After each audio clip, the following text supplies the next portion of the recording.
Hello. Today I'm going to take a look at Dylusion spray inks. These are a new spray ink on the market. They're produced by Ranger, and I purchased these because they promise to give very vibrant color, and I really like vibrant colors when I'm working with my spray ink. A little bit later in the video I'm also going to take a look at some of the older spray inks that I have.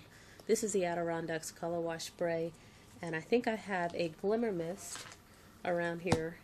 And I want to take a look at these just to see what the colors look like in comparison to the Adirondacks and the Tattered Angels, to see if they really are as vibrant as they promise. So I have two types of paper here ready to go. I've cut some watercolor paper. Now watercolor paper is great if you're using spray inks because the paper tends to get wet very quickly and sometimes can be difficult to work with. So watercolor paper stands up a little bit better than regular paper. So I'm just going to spritz the watercolor paper with water first.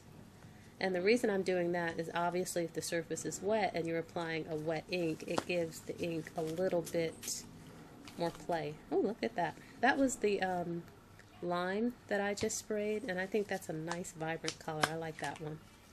Let's add the turquoise. Ooh.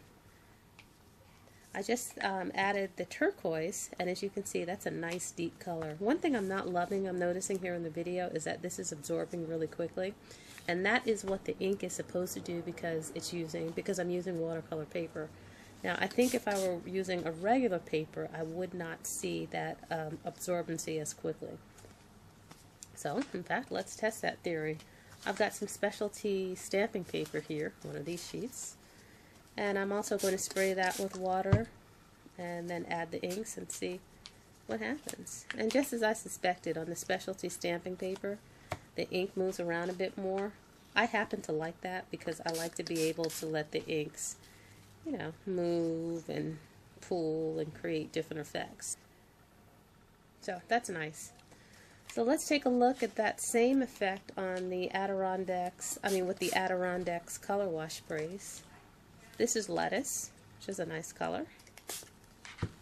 Ooh, you can see the lettuce is a lot duller than the Dylusions was.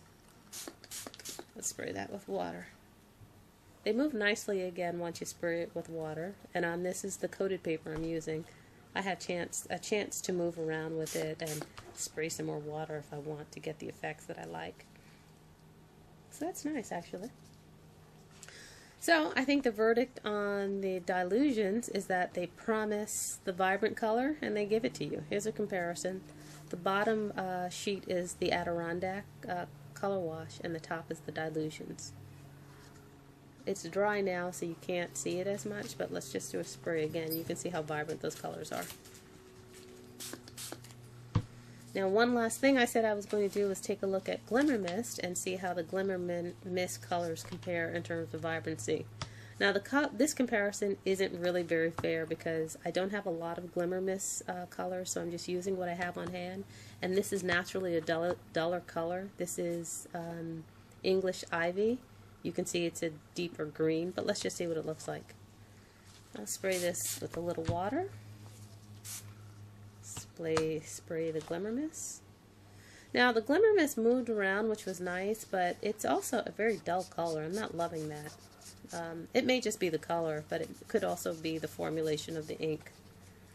So also I should point out the Dylusions, neither the Dylusions nor the Adirondack colors are glimmer colors, and that's okay. You don't always need to have glimmer. I know the glimmer colors are very popular right now, but if you just want a non-glimmer color, I'm going to have to give an A+ and a recommendation to the Dylusions. So thank you very much for watching, and I'll be back soon with another video.